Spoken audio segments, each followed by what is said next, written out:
Zubia, go. Namaste and greetings. I, Zubia Moin, researcher at IMPRI, Impact and Policy Research Institute, Prabhav एवं नीति अनुसंधान संस्थान नई Delhi, extend my warmest welcome to you all at IMPRI Web Policy Talk. Today, we are gathered for a special talk on the topic Feminist Reimagination of Social Theories by Dr. Leena Pujari.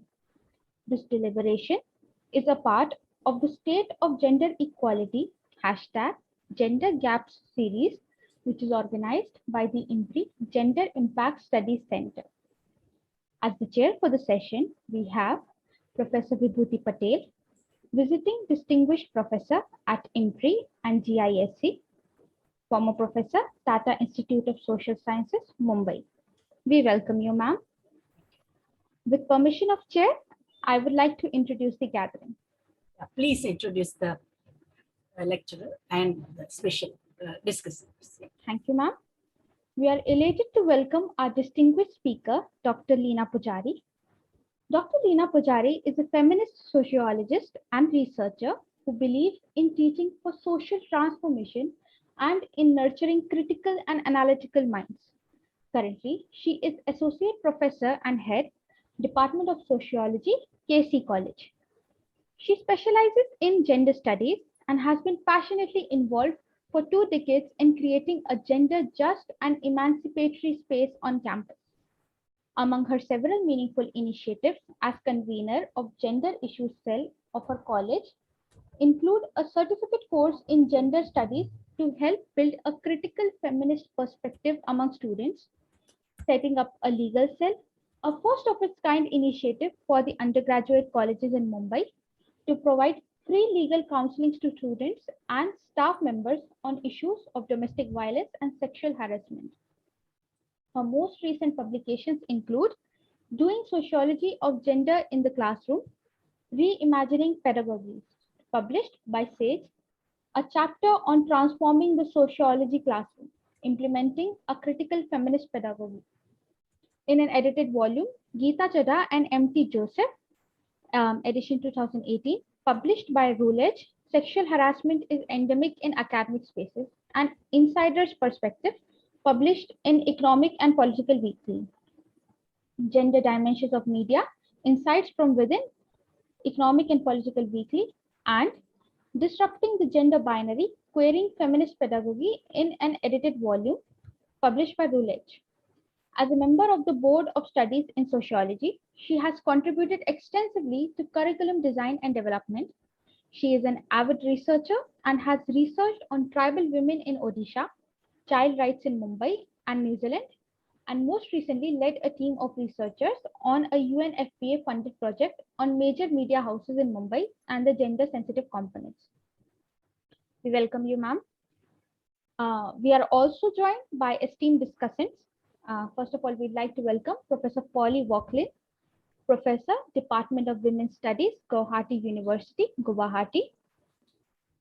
We'd also like to welcome Professor Shweta Prasad, Professor of Sociology, Department of Sociology, Faculty of Social Sciences, Banaras Hindu University, Varanasi.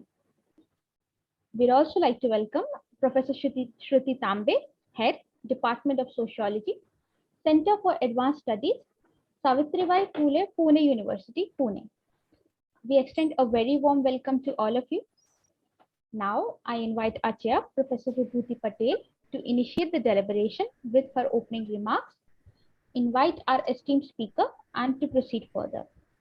We look forward to learning from the esteemed gathering. Thank you. Thank you. First of all, I would like to thank both Dr. Arjun Kumar and Zubia and the IMPRI team for giving platform for such an exciting topic and also inviting special lecturer and today's distinguished speaker, Dr. Leena Pujari, Dr. Shruti Tambe, Professor Shweta Prasad, Professor Vauquline.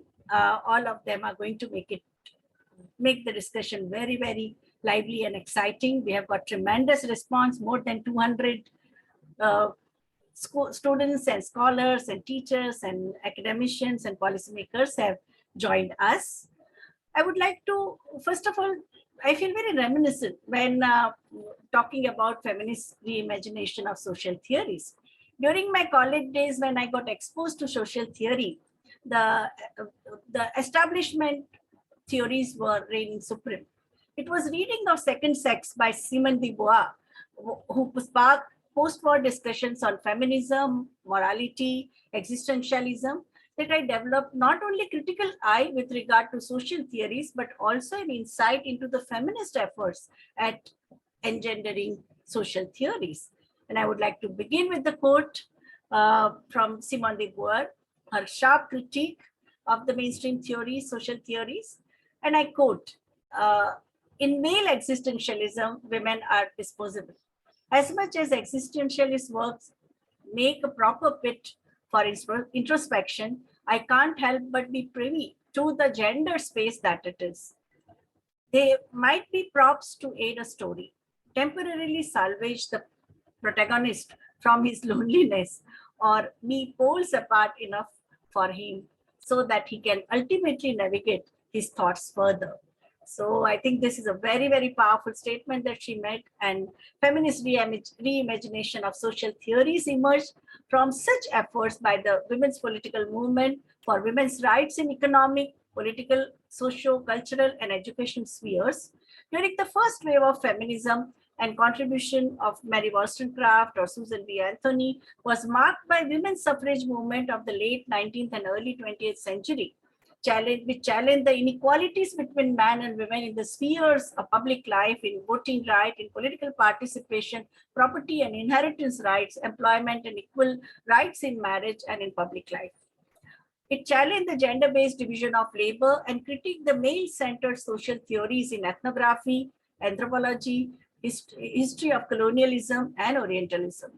Second wave feminism and its theories, such as Simone de Beauvoir or Betty Friedan and Vauquline of the late 60s and 70s, they demanded liberation of social theories from misogyny and initialization of women in public and also public and private dichotomy that defined social theories in sociology, economics, psychology, and history. Philosophical influence of existentialism, modernism, postmodernism, structuralism, post-structuralism theories were challenged by the feminists. They also brought in so-called personal problems of women, quote unquote, personal problems like violence against women, sexuality, reproductive health issues, women's role and labor in the home and unpaid care work, and patriarchal culture, control over sexuality, fertility, and labor of women in the realm of academia, in economy, in political spheres, and in cultural spheres. The third wave feminism that began in 80s not only critiqued the politics of second wave, but and its biases in favor of white, middle class, heterosexual women, and its exclusion and suppression of viewpoints of women of color, the poor, gay, lesbian, transgender people, women from post-colonial world, but also provided sharp critique of existing meta-theories for its essentialist and universal notion of womanhood, and brought issues of racism, homophobia, Eurocentrism, and transcending of gender binaries in their theorization. In 1983, the path-breaking contribution in feminist epistemology by Sandra Harding and Meryl Hintica, titled Discovering Reality, Feminist Perspective on Epistemology, Metaphysics, Methodology, and Philosophy of Science, had a global ripple effect. In fact, in Bombay, we started study circle with Dennis Kandioti's paper, which I had picked up from Nairobi conference in 85.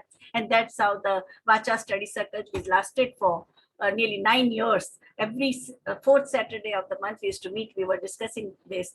And the deconstructivist projects, and which demonstrated how masculinist perspective and presumption, they shape social theories. And then began the reconstructivist project of developing new epistemologies. And here comes the lecture of Dr. Leena Pujari that explained connection between rise of feminist movement and recognition of sexism and androcentrism in social theories, which had previously been considered objective knowledge production. Feminist theorization granted the prime position to experiential knowledge and challenged positivism. The third wave theories like Butler, Gayatri Spivak critiqued idea of universal experience of womanhood and drawing attention to sexually, economically, and racially excluded sections of society. Kimberly Crenshaw's put forward a critical race theory and coined the term intersectionality in 1989 to describe how systems of oppression overlap to create distinct experiences of people with multiple identity categories. Thus, feminist social theorists in each wave have critiqued male biases implicit in social theory itself and helping to construct social theory that draws the experiences of all those who have faced various types of marginalization and exclusion. So ultimately, if feminism is broadly understood, is concerned with improving condition of women in society, feminist social theory is about developing ideas, concepts, philosophies, and other intellectual programs that help meet this agenda. So action is very much a part. So it's not only theorization, but theorization and praxis for social transformation. So feminist social theory, like any theoretical tradition, is best seen as a continuing conversation of many voices and viewpoints. And I think that we are going to discuss today. I request Dr. Leena Pujari to start her distinguished lecture.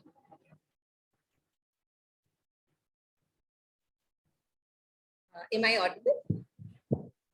Okay. Thank you for that kind introduction from the IMPRI team. And good evening, one and all. Thank you, Dr. Patel, Dr. Arjun Kumar, and the wonderful team at IMPRI for this opportunity. It's an absolute pleasure to be here once again. And I'm so looking forward to listening to my co-panelists and, of course, interacting with the audience. And thank you so much, Dr. Patel, for giving us a wonderful sweep of, the theoretical landscape and listening to her and, of course, the feminist interrogation that was happening. When I was listening to her and I was thinking, if you look at the broad, that range of theories that you have, and probably given the time frame that I have, I really don't know how much can I cover, but here is an attempt, and I'm sure my my co-panelists will bring up many more things, and many things will also come up during discussion. So interestingly, Dr. Patel, she began with a quote by Simone de Beauvoir, and I'm also going to begin with a quote by Simone de Beauvoir. And here we go. And first, let me share my screen. Is my screen visible, Dr. Arjun? Yes, ma'am. Please do. Yeah. Okay. All right. So this is what I begin with, and this is a quote by Simone de Beauvoir. And she says, representation of the world, like it's, one sec. Screen is a little, yes. So she begins by, she says a very interesting thing. She says, representation of the world, like the world itself, is a work of men. They describe it from their own point of view, which they confuse with absolute truth. And this is where I actually wish to begin my presentation. So social theory, of course, this is not about men and their point of view. It's also about patriarchal discourses. So it is an established fact that social theory has been patrilineal, has been patriarchal. As Barbara Marshall says, it's a procession of men, largely white. And to this, I would add, largely privileged, able-bodied, cis men, and of course, from a certain location. Geography matters a lot, primarily in the context of Europe and America. So this whole business of knowledge production has privileged both the male subject and the male knower. Right? So, masculinist discourses proliferate our social, political, philosophical theories, our knowledge-making processes, so on and so forth. And they have been variously described as, male stream theory, androcentric assumptions, so on and so forth. Now, I don't think it's enough to say that there have been silences, omissions, and absences. I think a more systematic process is at work here. This doesn't seem to be by default, but if you look, it seems as though it has been by design. Janet Poole, for example, talks about how masculinity has operated as the core foundational principle of the social. For instance, to the epistemological question, who can be legitimate knowers, the answer has historically been not women. And therefore, I think we have to dig deeper and see the epistemological foundations, the methodological assumptions and the ontological positions, that underpin and undergird these masculinist discourses. Now, most of us, of course, have been schooled in this canon. And I'm sure you will agree with me on this, and we've experienced various degrees of discomfort. But I'm sure the classics cannot be read today the way we read. So I think a critical unpacking of this canon is the first starting point. So, something that Carol Patman refers to as the feminist subversion of the social and political theory. I think that is in order before we can actually start with this whole process of, feminist reimagination of the social. So, I begin, so of course, a rich, as Dr. Patel has just told us, rich body of feminist thought has actually interrogated the canon at various points of time. So when we start looking at these theories from the classical, and I'm going to begin with the classics, I'll begin with the classics.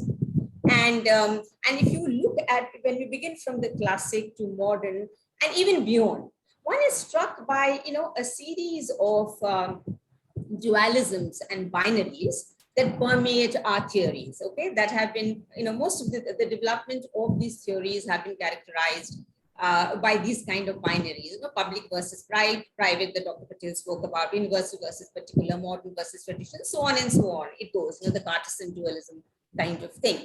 And I will, of course, return to this question a little later in my presentation. So, when we start with the political philosophers, and of course, I start with the Greek era because that was supposed to be the cradle of civilization, where we had these great intellectuals and philosophers, Rousseau, Plato, so on and so forth. And we know, of course, that was an extremely misogynist era. But just to tell you a little bit about what a great philosophers thought about women and where did women figure in their theories. Rousseau in his, and Susan Okin has done wonderful work in this area. And she says that Rousseau in his book, the book is titled very interestingly as Discourse on the Ideology and the Foundations of Inequality Among Men. And he introduces the readers to his book, and he says, it is of man that I am to speak. I mean, Rousseau, of course, was very clear that the presence of women is required in the private sphere because she's primarily responsible for this whole business of raising children. And in fact, he said women need to be thwarted at every stage because that would enable them to, their main job is to please men, and that job would come more naturally to them if they are thwarted at every stage. And if we go further, Plato was very clear, and he says the pursuit of philosophy is a very rational enterprise, and it requires a withdrawal from everyday mundane activity. And women are very slow to learn and they forget everything, and therefore philosophy is not for women, right? And of course, we had Aristotle, who discussed at length about what is the highest good for a human being. And then he proceeds to tell us that women are not only conventionally deprived of, but also constitutionally unfit for the highest good. Okay, so and then of course he said that women have a natural function, and the natural function was of course reproduction and child rearing, so that men can be free to engage in politics. Now, Mill, interestingly, writes a major work of feminist theory, the subjection of women. Nonetheless, even he cannot imagine, he had this discomfort with this idea that, women could say no to household work, and that women could say no to their traditional role as homemakers, primarily because unpaid work. He had a certain discomfiture with this kind of idea. So, and in building their theories, so in each of these theories, what we see is the assumption is that the family is a natural sphere where women must perform their work. Now, in building their theories, philosophers ask very interesting questions. So they ask of men, what are men like? What is their potential? But for women, the question would be, what are women for? So here we see there is an undeniable connection between the assigned female nature and the social structure. Even the Enlightenment thinkers, we go further, and the Enlightenment thinkers provided elaborate frameworks that furthered the exclusion of women from the intellectual and public domain. So, the dualisms of mind over body, masculine over feminine, science over nature received a further fillip at the hands of the Enlightenment thinkers. Kant, for example, identified women with inclination and men with reason. Now, when we go to the natural sciences, and this is something that I wanted to kind of talk about, because our social sciences are modeled largely on the natural sciences. And Charles Darwin, of course, everybody knows about it. For him, women were biologically inferior, very weak, heads were so small, and so they could do nothing except crochet and needlework.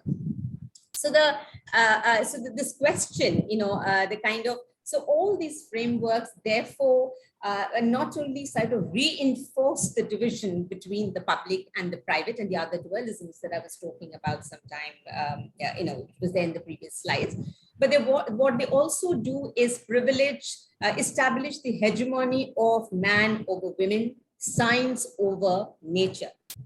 So, science played an important part in giving a male content, to this question of what it is to be a good knower, right? So the method and ideology of modern science, on which, of course, our social sciences have modeled themselves, have reinforced this idea of masculine hegemony and scientific hegemony.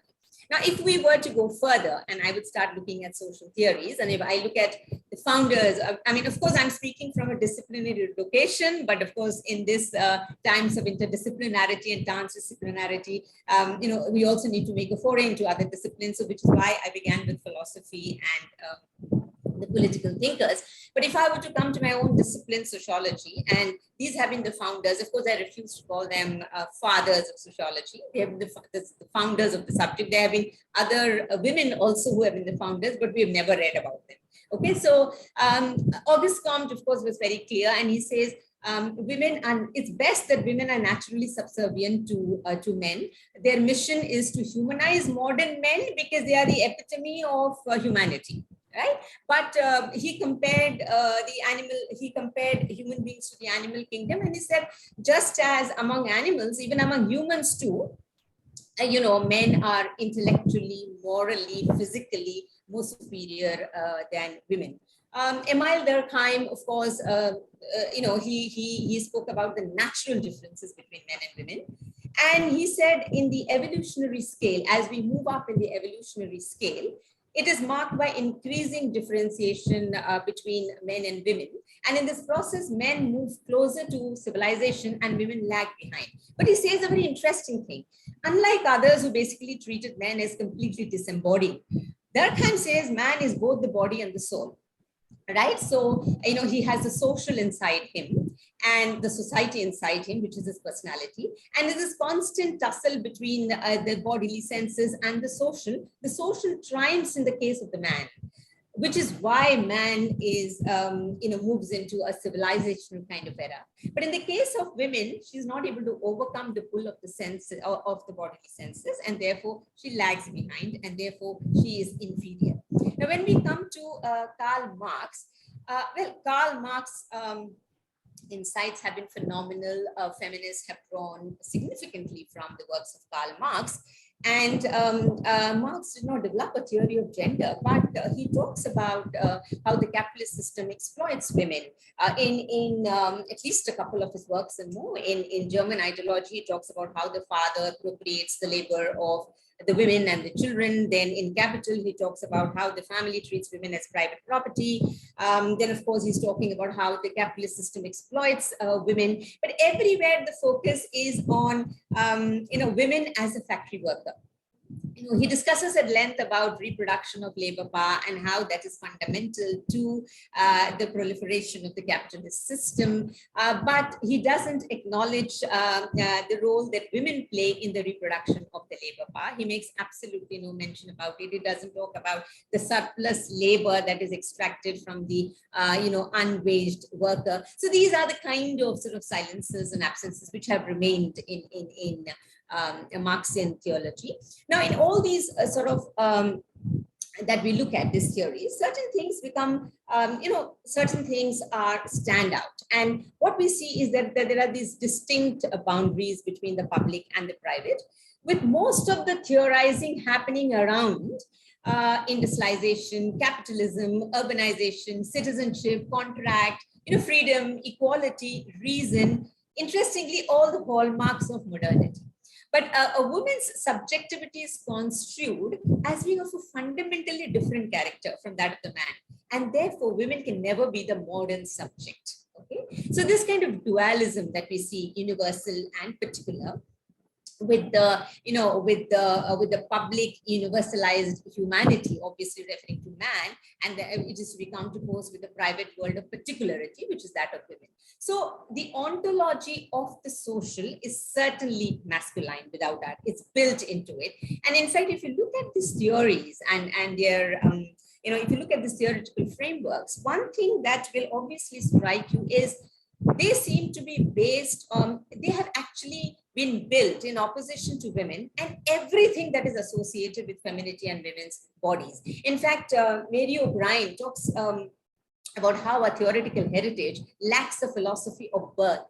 And other kind of feminists have taken this forward and have said that how we kind of,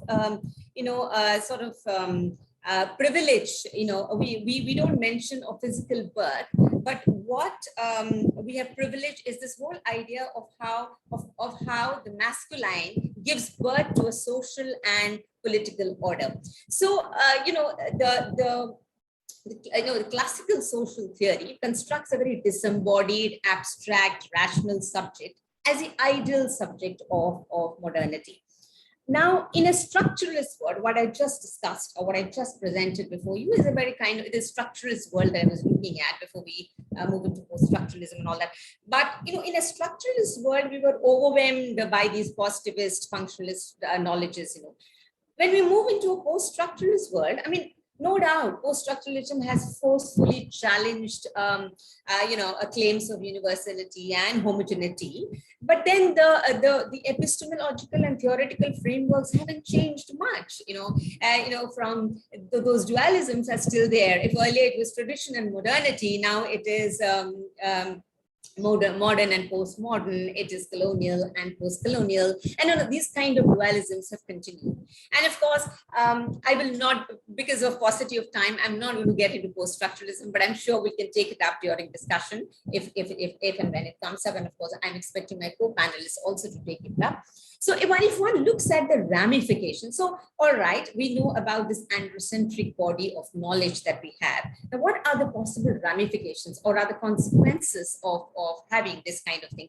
I think the consequences are humongous. I mean, this kind of positivist, functionalist frameworks continue to reverberate, continue to resonate, not just in the classrooms. I mean, it happens in our courtrooms, it happens in laws, it happens in policies. I mean, even today, I have my colleagues asking me, feminist research, is that research at all, right? Or, why are we even debating? I often wonder that even now we are debating whether marital rape can be a criminal offense or not, or whether it can be criminalized or not. And why did it take such a long time for Section 377 to be read down? I mean, look at our understanding of democracy is so problematic, understood primarily with respect to the public space, the ideas of liberty, equality, justice seem to work very well within the public space. But any attempt to bring it inside the house, inside the home, is met with a lot of resistance. And, and today, if we see populist discourses, the populist discourses, they're populated with this kind of very androcentric, masculinist kind of,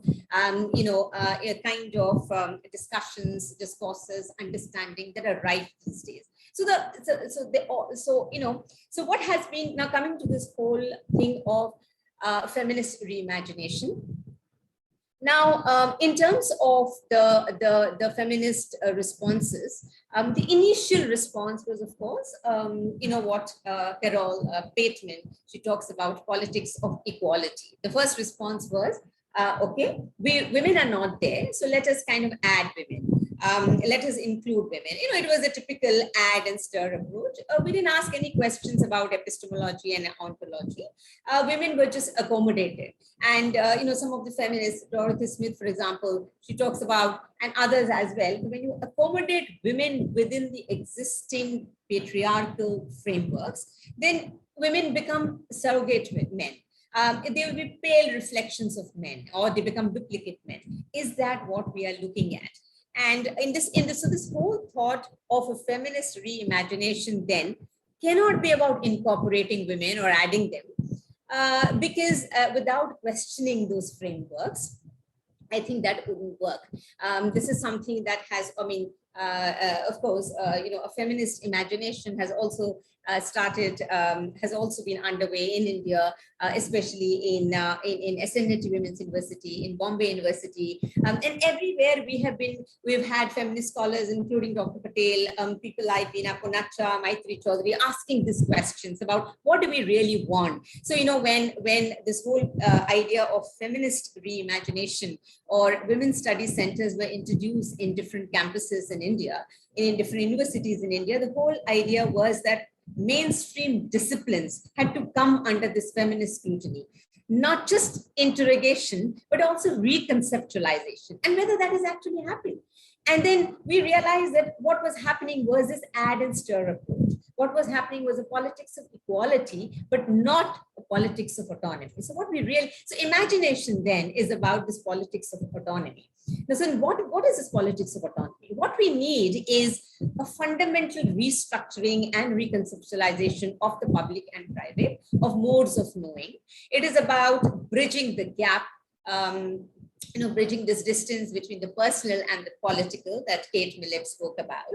It is about raising fundamental questions about epistemology, methodology, ontology, and the whole social, political, scientific, and metaphysical underpinning of patriarchal theoretical systems needed to be shaken up. Now, what would that essentially entail? And here I will bring in Dorothy Smith, because she actually talks about this epistemic shift. What we essentially need when we talk about reimagination is an epistemic shift. And she starts by, she says that the roots of women's oppression lie not so much in her social and cultural exclusion as in the structures of knowledge that have mapped the world. So this intellectual and social world that we inhabit, where we do research, where we build up our theories, is basically centered around the experiences of men. And she refers to them as the inner circle. And she says, this is where men produce knowledge for men and about men, and from where women are totally excluded. So there's a certain dissonance here. There's a certain disconnect. It appears as though we meaning women, we stand outside this entire corpus of knowledge because it is separated from our everyday lives. When it does not speak to us, we don't have a conversation. It does not have a conversation with our concrete material lives. So this process of knowing or constructing knowledge does not recognize our embodied and embedded selves, removes the local, personal, and the everyday from the process of theory building, and erases what we are essentially embedded in, which is our ties of kinship and family and household. So and of course, she talks about this relations of ruling, a term that she borrows from Marxian theory to describe how it is this a group, an organization invested with power, which actually within the academic, which sets the academic agenda, and all of them, of course, invariably happen to be men. And she says, she talks about this bifurcated consciousness, and she says, I became acutely aware of this bifurcated consciousness, this division between the world of work and the world of home, and this constant shifting, the constant shuttling that it needed between a consciousness organized within the relations of ruling, which is constantly telling you that, look, you have to maintain a division between the public and the private, and a consciousness that is implicated in the local particularities of home and family. So the intellectual world actually appears, the intellectual world which is out there actually appears genderless. And if I may extend this further in the Indian context, it actually appears casteless, classless. It actually appears very ableist and far removed from our experiences, far removed from where we are placed, and far removed from our understanding. So she asks, can we have another mode of inquiry, another way of knowing, another way of theorizing? So a feminist mode of inquiry might then begin with women's experiences from women's standpoint. And she actually asks whether the everyday world with this messiness, is disorganization, personalized ways of knowing, can that be the subject of inquiry instead of the abstract, context-independent, value-neutral and objective sort of universal world that exists outside us? So the whole fundamental question is, can we locate the knower in the everyday world of experience? I think if we do this, then women become both the subjects as well as the objects of knowledge. And I think such a refashioning and reimagination is necessary if feminist theory is to avoid the intellectual perils of abstraction, idealization, and irrelevance, which have underpinned patriarchal theoretical discourses in the past. So feminist reimagination seeks actually, a new discursive space, a space that will encourage a proliferation of voices, a plurality of perspectives and interests, new methods of knowing, and not privileging any one of the two. And also, I'm acutely aware of the fact that Dorothy Smith, in fact, was critiqued for privileging one kind of experience. And then because she clarified saying, it's not about privileging, this is not, as she says, it's not a sociology, it's a sociology for women, but it's not a sociology about women. So it's about privileging all marginal voices, not one. So I think I will end by emphasizing this, that when we talk about feminist reimagination, it is not one but multiple, just as feminism is not one but many. It recognizes a diversity of positions. It is reflexive, and it asks questions about whether feminist theory itself has erased certain subjectivities and experiences of those in marginal locations. For example, the queer, people from Dalit, whether the Dalit subjectivities, epistemes have been included. It is also intersectional. It is not just reflexive. It is intersectional. It recognizes the fact that we all come from different social locations, and it is very, very important to understand how these locations intersect to produce different kind of experiences for each one of us.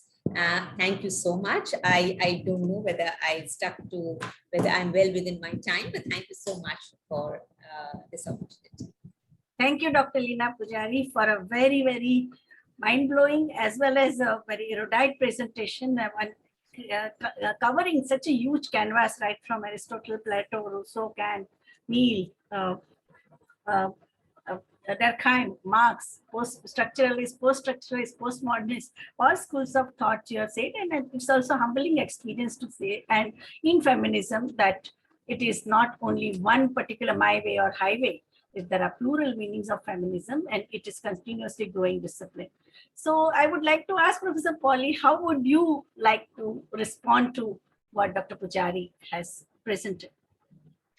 Thank you so much, the organizer, for giving me this privilege to talk in this and to be a part of this esteemed gatherings, and also to the students and scholars who have joined us. As I was listening to Dr. Pujari, and this happens to me quite often, I get very convinced when I listen to the theory, different theories of different social theories and other theories too, because I come from my root is from geography. And when we talk about geography, geography is still a very masculine subject. And coming and doing research from geography, and that too on gender geography, was pretty difficult in many ways, because those feminists, those knowledge that I have acquired or created in my research was very difficult to convince them these are different sets of knowledge and it belongs to geography. So I'll be basically talking, and when I listen to the theories, that's why maybe I get very convinced, because geography talks, it's a very different subject in the sense, because it's very quantitative, and it is very empirical way of doing research. So basically, whatever I will be giving or speaking today will be my position as a geographer first, then how from a geographer my position took a different turn as a gender geographer, now as a faculty of women's studies. So this whole and I I'm not talking from, I haven't taken any theories to critically look upon. Basically, I'll be talking about my experience and my position.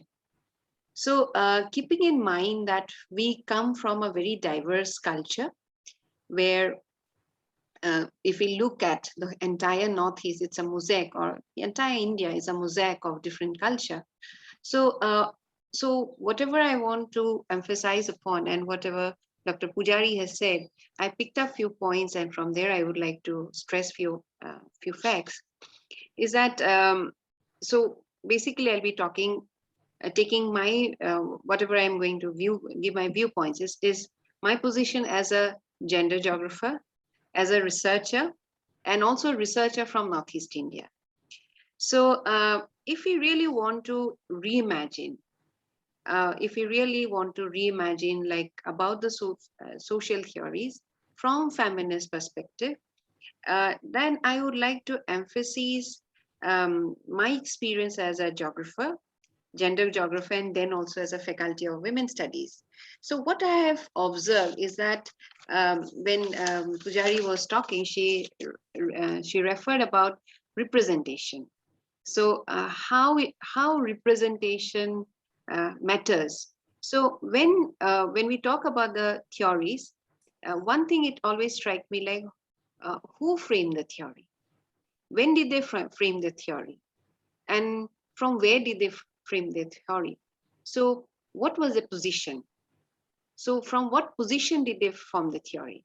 So when I look at these theories, a social theory, then I find that if we add another layer of gender geography, then we can see the space, that spatial aspects come into existence, which I feel it lacks to a huge extent in many of the social theories that we think of. So if you really want to imagine the social theories from feminist perspective, I feel that the representation of women will be far more diverse than putting them into certain structured theories. So for example, when we talk about representation of women, now when we say representation like by women, then basically it is women's standpoint. The women's standpoint matters. So when Pujari was talking about Dorothy Smith's standpoint, so how the theories which are basically all of the theories that we discussed about or we heard were from the Western perspective. So how do this Western theory represents women from India, or how the Indian feminist represents women from Northeast India? So so when I was going through and I was trying to read about Dorothy Smith, one thing really struck me about, and it is said that this one example she gives very often. I'll just read it out. And this is one example which Smith often tells about in different forum, is that I just read out. One day, while traveling in a train in Ontario, Smith observed a family of Indians standing together by a river, watching the train pass by. It was only when having made this initial assumption that Smith realized that they were assumptions that she had no way of knowing if they were true or not. She called them Indians, but she couldn't have known for sure what their origins were. She called them a family, which she couldn't very well not been true.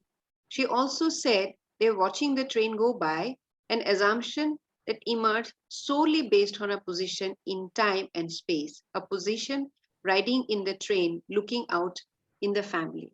So this really struck me.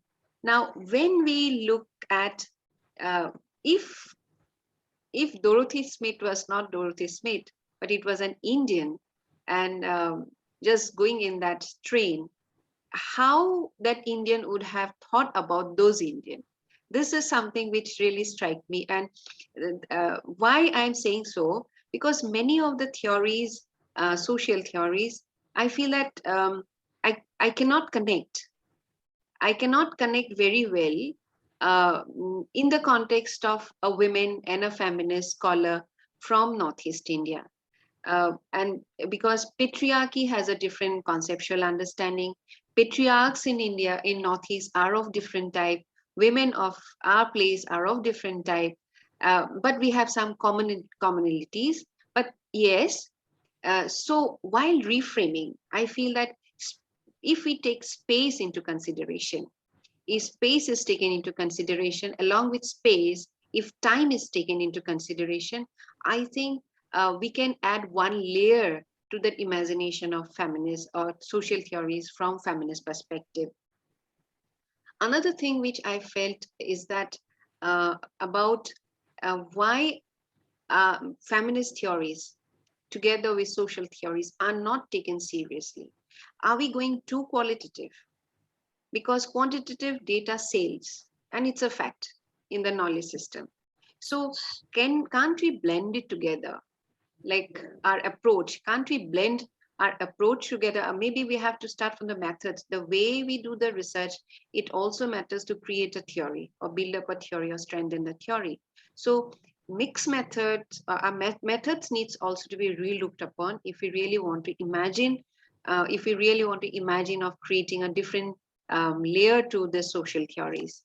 And for me, I feel for my whatever knowledge I have, this grounded theories are those theories which can be adopted along with social theories to unconstruct the privilege, to add different layers to the social theory, to make it comprehensive for the time being, which again requires relooking and reimagination in due course of time. And these are which really strike me when Vibhuti ma'am asked me to be a part of this. Like these are the things which really strike me, like how we see the women in the margins, not in terms of knowledge, also in geographical spaces. So if we really want to make the social theories more comprehensive, space matters, the geographical areas matters, and along with that, how space changes with time, that would also matter. Thank you so much. Very, very, very, very insightful presentation, Dr. Polly Vauquline. I just wanted to add to what you said, that we need a triangulation of quantitative and qualitative, but our experience as economists working on visibility of women in statistics and indicators says that even the way quantitative is done, there also you need feminist theory and feminist lens, because the gender blind way of collecting data, it's can also create biases. For example, the data we have for census on labor force participation rate, the way the question is asked, the way whole unpaid labor or the care economy work is not captured in a quantitative analysis or in metadata. So there too, feminist lens becomes very important for this thing. I just would like to, in the second round, you can tell us some of the important research is done with the perspective of time and space in the with feminist theorization in the northeastern states. That would be very useful. Now, I would like to ask Professor Shruti Tambe to respond to both the previous speakers. Hello. Thank you, Vibhuti, for having me, and thank you, Dr. Leena, for giving this very eloquent, very, very comprehensive presentation. And I must thank again Professor Vibhuti Patel for planning this session, because I think it was much needed. Now, I must say that we should remember one very simple thing, that when we teach our own disciplines, we talk about feminist critiques. And as in a very basic way, and I know there are many students today watching this, so I would really take it to a very basic starting point. Can you switch on your video? Video is on, but the face is not coming. Okay. It's not clear? No. We are not seeing. No, there is none. We can't see you. Okay, I'll try it again, huh? Give me 1 minute. I'll try it again. Yeah. Is there something in front of camera, ma'am? You can check. Yeah. I will just do it.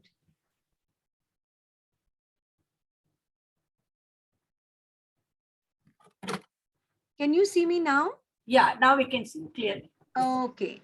So what I was right now saying was that we find there are three kinds of critiques that are offered by feminists from their own disciplinary Just adjust your backgrounds. screen. We are not able to see your head. Can you see me now?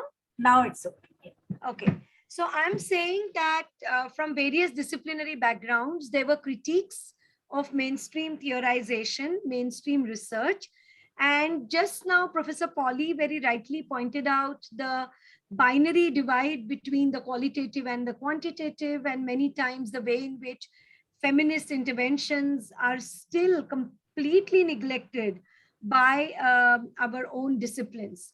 I would add to this, and in fact, I would say that we should keep in mind that there were three kinds of interventions that feminists had done.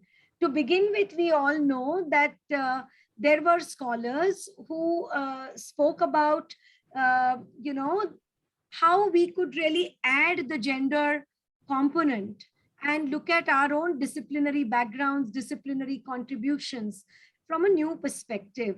And of course, Vibhuti and I, we share our own personal histories from feminist movements in Maharashtra. So those were the days when it was always called as add gender and stir, because that was the first level at which all the governmental reports, all the data that was presented by various organizations, in case of India, the census, the NSSO data, or other kinds of government ministry data that was coming out, feminists were continuously asking the question, what about gender as a category? Not just that give us a classified data of men and women, but gender included as a category. And I would like to remind all of you and flag here that scholars like Malini Karkal, a very, very senior demographer, helped us to make interventions at the level of Indian census, the way it was, the enumerators were trained and the kind of wording of questions that was done. So at the first level, I would just say in short, that there was this attack on the mainstream research by adding gender, either as adding categories, either as adding data, or reframing the conceptual frameworks. The second level, as we all know, was to work on distinctive feminist methods, or to intervene and reformulate the existing methods and methodologies in particular disciplines. For example, just now, a geographer was talking to us. As a sociologist, I would remind you of Maria Mies, and of course, Anne Oakley. And in case of India, there were so many anthropologists like, we had so many people. And in recent times, Neera Desai was there. From economics, we had Maitrai Krishnaraj. Then we had Vibhuti Patel. So we had across India these very important scholars who brought in new conceptual frameworks, and based on those concepts, they changed the way methods were really formulated. And obviously, as Leena has already elaborated, scholars like Professor Dorothy Smith gave us a lot more by talking about feminist standpoint epistemology. And we know that before her, there were other scholars as well. So we did have illustrious range of scholars, Sandra Harding, Dorothy Smith, and others of the next generation who have been talking about these issues.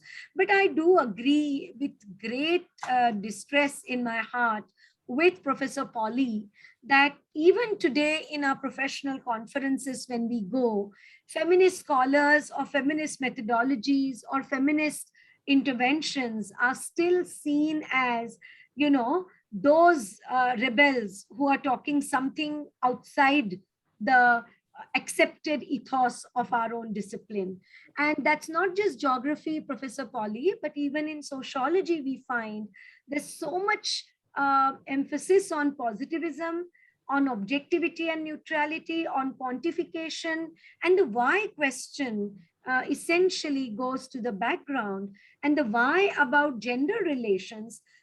Even the lives of women, their experiences, as Dorothy Smith says, should become your focal point, is never really taken very seriously. And in our juridico-legal or juridico-administrative discourses like rape law or the Shakti bill in Maharashtra, again, the woman's standpoint, the victim standpoint is not taken as the starting point or the central focal point at all. And therefore, I agree on the one hand that we must really, there are two things I would say. Theoretically speaking, we should really bring in more and more interventions in the conceptual frameworks in substantive areas. For example, if you are an urbanist, you need to bring in the feminist viewpoint in the urban studies. If you are a media studies person, accordingly, or if you are in geography, accordingly. But methodologically, I would say that we should go with all three options. We should work on existing, well, can you hear me now, Vijaya Lakshmi? Yes. Yeah. Okay. So we must work on attacking the mainstream research, showing the gaps, and add gender as women and LGBTQ statistics or questions. Two, we must also intervene by reformulating methods and techniques. And three, of course, standpoint epistemology has to be our ultimate aim, though it seems very distant in a place like India today, where the government and the ruling class are still being driven by a very, very chauvinistic male upper caste ideology. And in that scenario, any feminist intervention or critique seems like a extremely radical rebel. It is not taken as a valid scientific intervention or a normal contribution for that matter. I think for the first round, Vibhuti, I would stop at this. Yeah. And congratulations and thanks. Now I would like to ask all three of you a question, that how the feminist scholarship in India has built bridges between the social theories and the work which they have done at a ground level, whether it is for policy advocacy or for the academic research or for building the campaigns or even juridical legal sphere also, you need a lot of legal research. So can you give some of the examples of integration and meshing of feminist perspective in the researches over last 30 years? Who would like to take this? Leena, can you start with? Dr. Polly, because you were asking her about the research, maybe she can start, I thought. Yeah, okay. If I talk from the Northeast perspective, first, surviving as women's studies is far more tough, is the toughest job. So in addition to that, working and standing out and contributing is another set of tasks.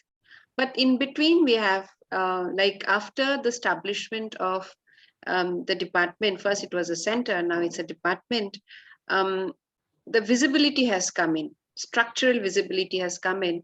As Professor Tambe was telling us just a while ago, like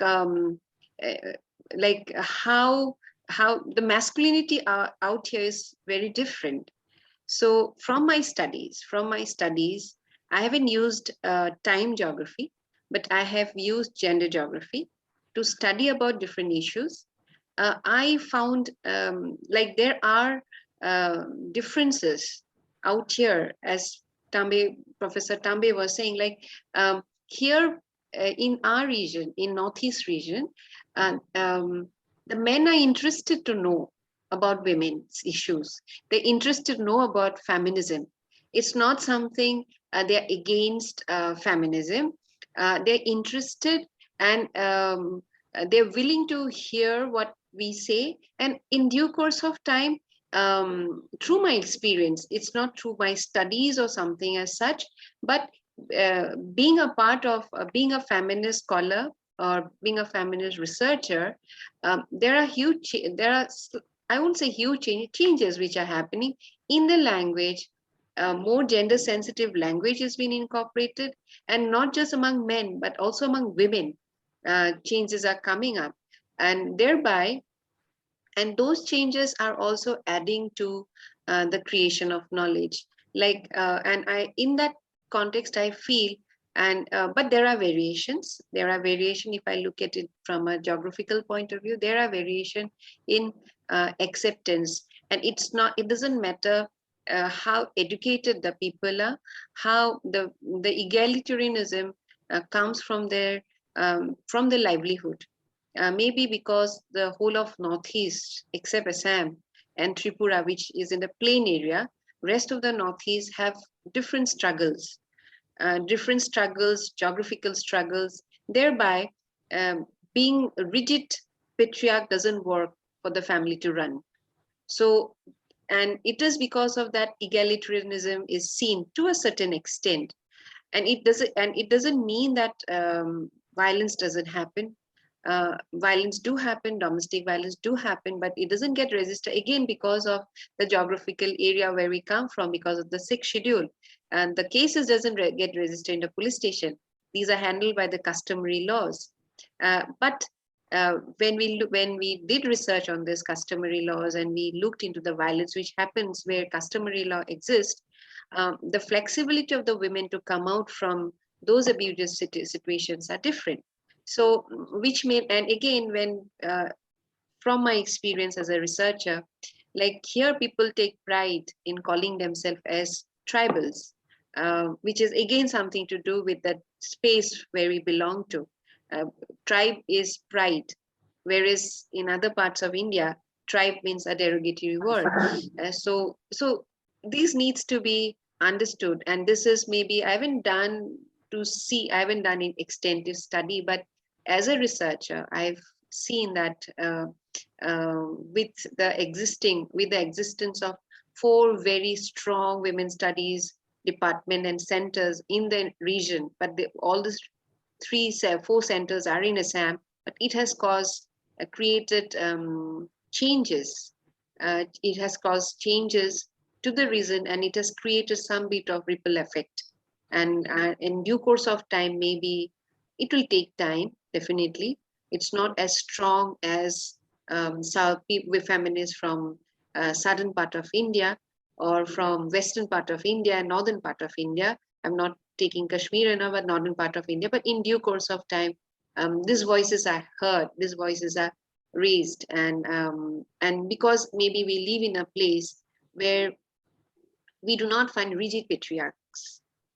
The flexibilities are there. They are willing to listen. The men are not strong patriarchs, but there are. We cannot generalize. But these are certain observations and experiences which I felt as a researcher. And I think rich feminist scholarship has flourished, and that has been the experience of regional conferences that we have in Indian Association for Women's Studies in all rounds. I think it was a Northeastern Regional Conference which came up with the extremely rigorous and well-researched papers, no? And I think they are coming out in anthology also. Yeah. Yeah, it was very. The scholarship among and the younger generation, there is a healthy curiosity about women's studies, and many of them are also opting for specialization and super specialization in women's studies, which is not happening, unfortunately, in several other parts of India. No? That's yeah, I can just add one more thing, if you allow me. Yeah, like the centers are actually, we feel that the centers are creating feminist monsters, and they are doing really well. And now our alumni are coming back. Yeah. And they are taking the mission forward. Like, and through those students, feminist women's perspective, feminist perspective is added in their programs. So it is happening in a different way, in a different layers and different levels. I like the term feminist monsters, because in Latin America, they call themselves feminist witches in Mexico and Argentina. Okay, thank you, sir. So now over to Professor Shruti Tambe. Would you like to highlight some of the nuances of Dalit feminism and how it has shaken the mainstream women's studies centers in Maharashtra. I would only, before going to that, I would like to really mark some of the historical points, because Leena has taken such a extensive view of the theory, but I would like to really remind ourselves. I was talking about Professor Malini Karkal. Similarly, I should mention Professor Leela Dubey, for example, made such interventions in anthropology and sociology. And now in mainstream teaching, these readings have really entered, at least in select universities. For example, if we are talking about Maharashtra, I'm not too sure whether all the state universities have it, but definitely in Mumbai and Pune University college syllabus also, we do teach the series published by SNDT on concepts in women's studies, or research papers and research writings by these main, old women's studies centers. I should also mention Professor Chaya Datar's work in the regional language, which in early days really made a big headway for students. In 80s and early 90s, she was speaking a lot in Marathi. She was writing, publishing in early 80s also, and that really changed the tenor. She wrote in simple Marathi for common people in newspapers also, and she was very active in the movement. So I would say that at least in Maharashtra, the movement space and the academic space kind of moved hand in hand, and the academia also popularized eco-feminist perspective. Yes, later on, yes.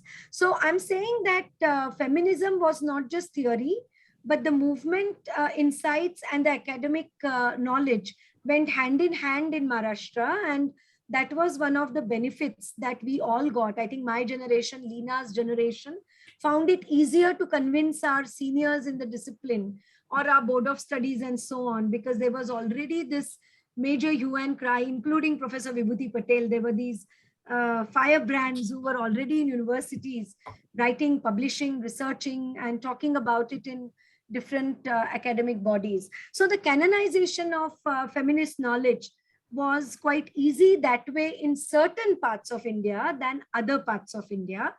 But I must also say that now that we have almost more than 30 years of women's studies centers in Maharashtra, we should really think about it, as Professor Vidyut Bhagwat used to always say on 8th March. Is it, in Marathi, I would just add, is it Bail Pola?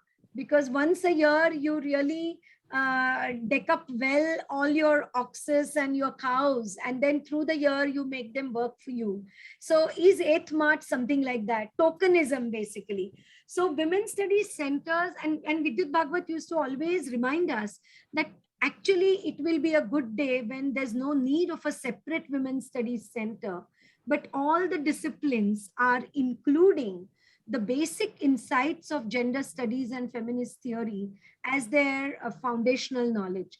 And I would like to just remind ourselves about it. So is the separate women's studies center idea turned into ghettoization of a space that now you can say it happens in our universities routinely? If there's any letter, any circular pertaining to women, send it to Women's Studies Center. Those are the people who will look after it, So are we not really trying to isolate it in a certain fashion than the way in which Leena was telling us how feminist knowledges should become part of our disciplinary learnings and pedagogies and research practices? And at this point, I would turn to practice. And as I was trying to tell you, there are many research projects, and I would not pick and take a few names because across India, there are so many scholars who have contributed in different disciplines. But at the practice level, I still find patriarchal mindset controlling us. So if it is sociology, all the women issues you should, tackle. It's a soft subject, and gender is a soft subject. Let it go to women's studies or sociology departments. And I find some very tougher disciplines, psychology and economics. I don't find so much of discussion about gender, feminism as being incorporated in their syllabi, in their research, and so on. And I want to just remind ourselves about Susie Tharu. Early on, she reminded us that caste system in India makes multiple patriarchies operate in an entangled fashion. And Dalit feminism brings it in very concrete ways in front of us, how patriarchies operate along with the graded inequality of caste system. And therefore, the debate of intersectionality in the Western countries sounds quite hollow when you look at the entanglement of caste, class, ethnicity, and genders in India. And this entanglement, one of the major contours of it has been brought to the fore by Dalit feminism. But I must tell you, following Gail Ombett's last work and one of her unpublished papers, where she's kind of flagging that Dalit feminism could be the first step, but more feminisms are yet to come. And we should therefore, and there is already Bahujan feminism being talked about, but Adivasi feminism in India, and maybe Adivasi feminisms, because Northeastern Adivasis are not the same as maybe Adivasis in Maharashtra. So the plurality of gendered subordination and gendered experiences has to be brought to the fore empirically, but also has to be theorized in more complex ways. And I would say that we should be willing to be uncomfortable with all the new questions that come, because I do remember many of our colleagues were so uncomfortable when Dalit feminism started asking some very difficult questions about what do we mean by solidarity and sisterhood. And I think we should be prepared to face more discomfort in the coming years. We should welcome it, because that's how we can understand graded inequality in its gendered form. And that's how voices will be heard, and plurality and complexity of experiences and gendered reality can be really studied more keenly. Thank you. Yeah. Yes, Professor Shruti Tambe, you gave a very important learnings from experiences in the women's studies movement in Maharashtra, especially writing in regional languages, taking the theories to the people, to the students, and the getting feminist understanding mainstreamed in the syllabi. That's very important. Here there is a response from Professor Ivan John of Sophia College Sociology Department that perhaps we need to push feminist and gender research into UG and PG programs and to move away from positivist obsession. What would you like to say, Dr. Leena Pujari? Yes. All right. Yeah, that's a very interesting question, something that I can relate to very well. In fact, we have done that. We have made an attempt to push this, and I can talk about my experiences of curriculum design within sociology. But as Shruti said, that perhaps in sociology, it's it's easier done than in other subjects. You can convince our colleagues. Yes, to a certain extent, but I must also say that it has been a huge challenge. My attempt to integrate feminist ideas, theories, research modules have been met with stiff resistance, let me tell you that, by my own colleagues. So, when Ivan John talks about lesbian and asexual voices too, absolutely. So when we, as Shruti talked about the discomfort that people experience when Dalit questioning the whole idea of sisterhood and things like that, that made people very, very uncomfortable. I think we faced a similar thing when it came to introducing, when we introduced queer studies, sexuality studies. We were met with a lot of resistance. I mean, teachers were very, very uncomfortable with the idea that we have to teach these kind of things. And they said, our students are not ready.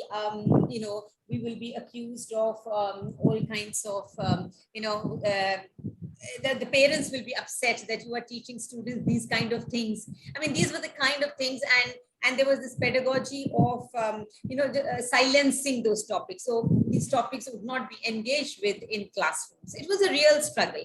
I still remember when we had introduced this, and there was a lot of resistance that I faced, that some of us faced, and our colleagues were upset. And then 2 months later came the Supreme Court judgment, reading down Section 377. And I think that was a savior. And the judgment also spoke about asked the government to sort of popularize, help people understand these issues in colleges. And India also accepted in UNHRC, no? Yes, yes. Diversity So yeah, so I think Shruti, it's a challenge, and the challenge continues. We are pushing from the margins, but you have to be at it. You cannot stop. We have introduced a lot in terms of research. I mean, even so, for example, if you want to, in a research methodology paper, if you want to have a module on feminist research, but people will say, you already have a paper on gender. Why do you want research here? So if you want to push feminist theory in a paper on sociological theories, classical social theory, modern social theory, they will say, but why are women? There's already a paper. I mean, so I think the resistance is, and as Shruti said, it is perceived as very radical, as a kind of rebellious thing. And there is, I don't know why it is perceived as so intimidating, right? Instead of, being comfortable, instead of embracing this discomfort, and instead of being open to the idea of these, challenges and the need for, revisioning, a revision of your theories and your perspectives in light of the criticisms, we tend to resist a lot. So that is certainly there. That continues. But as I say, we have to be at it. You can't give up. Yeah, I think it's very, very important that we all three types of pressure, global pressure, then the lateral push, and also pressure from below. So I think we have to keep the issues of mainstreaming disciplines, all the mainstream disciplines to be engendered, and also the feminist thinking, because there is a lobby which says that now we are in a post-feminist phase. So I think that also we need to answer, no? So, ma'am, can I add one thing here? Yeah, please go ahead. So, you spoke about the contribution of feminists in Maharashtra to research, to policy, and I can think about only the SNDT Women's Studies Center, and you have done a lot of work in terms of interventions in policies and programs. I think Dr. Veena Punacha, Neera Desai, in terms of discipline and reimagination, I think Sharmila Rege, Vidyut Bhagwat, I think they have contributed immensely. And more recently from Bombay University, in fact, Geeta has been engaged in this feminist reimagination project. And of course, Maitri Chaudhary, from JNU. These are some of the names that come to my mind instantly when it comes to kind of feminist insights and bringing these feminist insights. Now UGC has also recorded these lectures under EPG Pathshala. And in women's studies, there are 20 subjects. Within each subject, there are 20 lectures. So total 400 lectures have been already recorded. And they have been used by students who are, because there are certain states which are offering women's studies at bachelor's level also. Andhra Pradesh is one.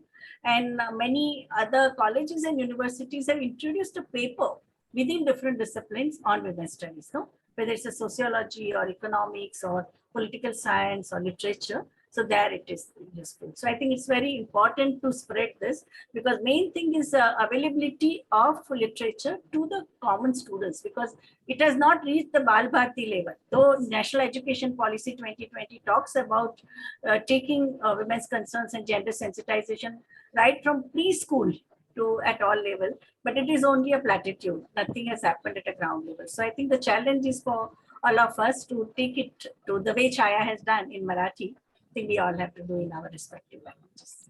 Yeah. So now, Polly, would you like to say some of the important researches in Northeast? Yeah, my video is not coming out, but whatever. So I would just add to that question about not like why programs, UGC in undergraduate programs, gender research programs in undergraduate and PG programs, we have a very different type of scenario now. It's not research program, because research, like in undergraduate, research doesn't work so well among Indian university. But in PG level, in the later part of the PG level, the research becomes much more, the research aptitude among the students becomes stronger. So that is one point. And we can see another type of trend in our universities in Northeast India.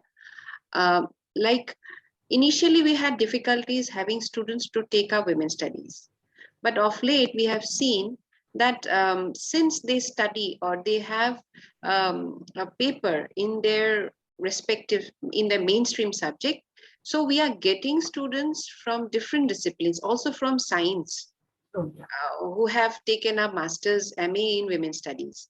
And we have people from commerce, it's not in high numbers, but there are students who are coming from different subjects and taking up women's studies. And this is not out of compulsion.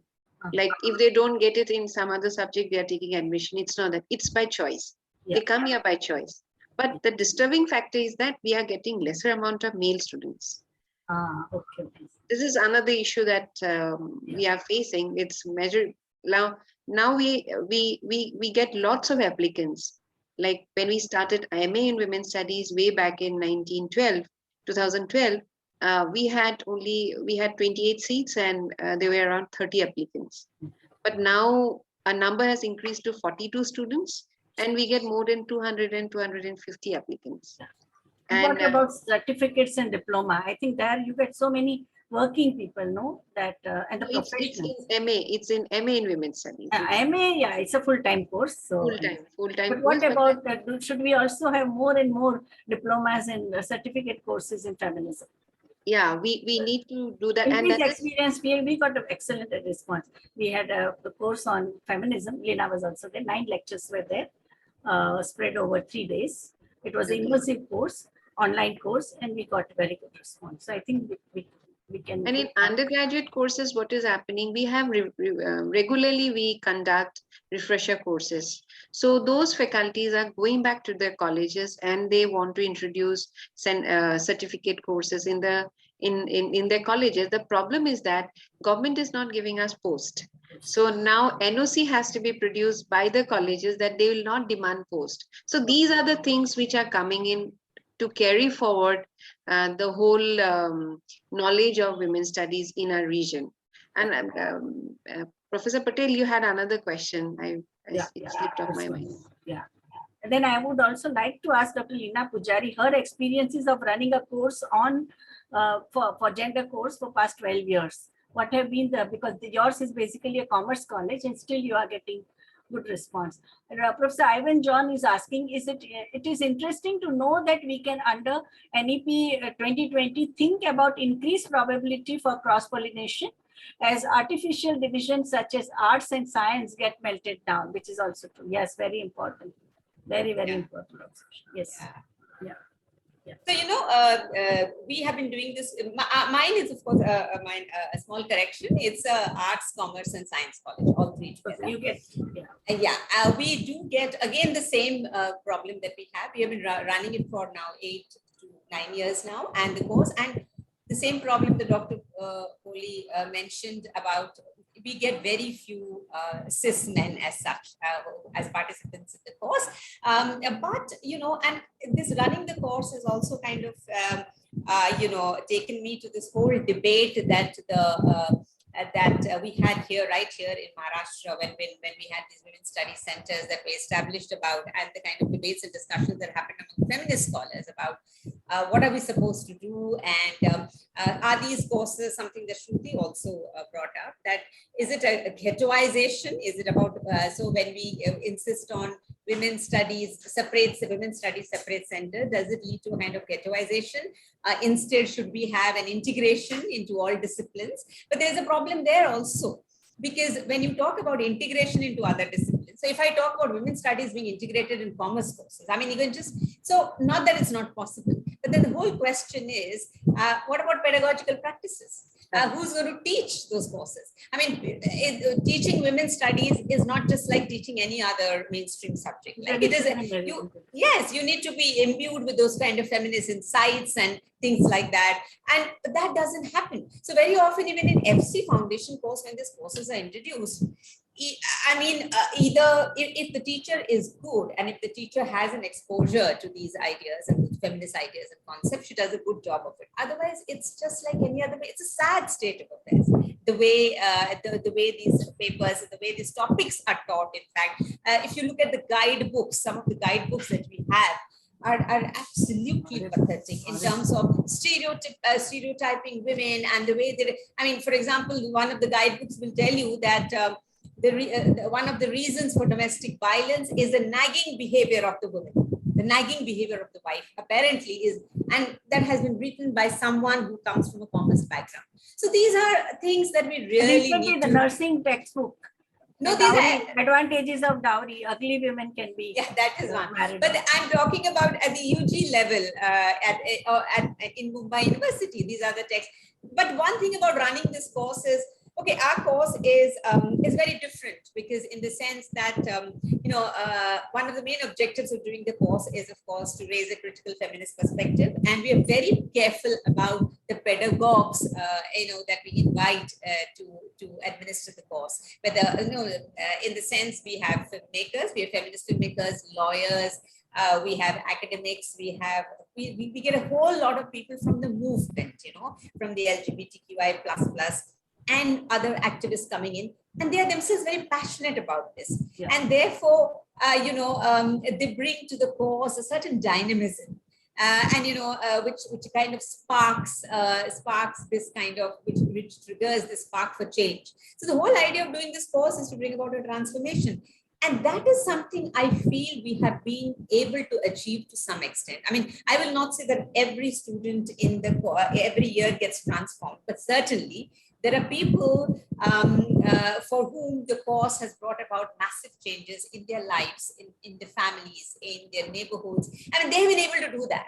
They become the harbingers of change. They have been able to engender this kind of conversations within family. And then agency. Yeah, absolutely. And then you realize that these students are actually, they're so oppressed within their homes, within their families, within their neighborhood. They find a space where they can express themselves. They find a safe space. We have a large number of students who come from the queer community. And it is here that they get to speak, to have a conversation. So that, I think, has been a big contribution of this particular course. I think in what way feminist thinking and also the art world, because their appeal is much more, no? So whether it's a social media as well as films and other cultural practices, how can we bridge the gap between? How can we reach out to them to make it? Because that was happening during 80s and 90s. Can we do it now also? In current context, is it possible? Yes, of course, certainly. In fact, in our course, the emphasis is to bring on board people who have been involved in those projects. So we have quite a few filmmakers who come in, people who have been writing scripts. These are, in fact, people who have made lovely documentaries. These are the people, in fact, we are constantly, we had last time a theatre activist who actually joined us from Meghalaya.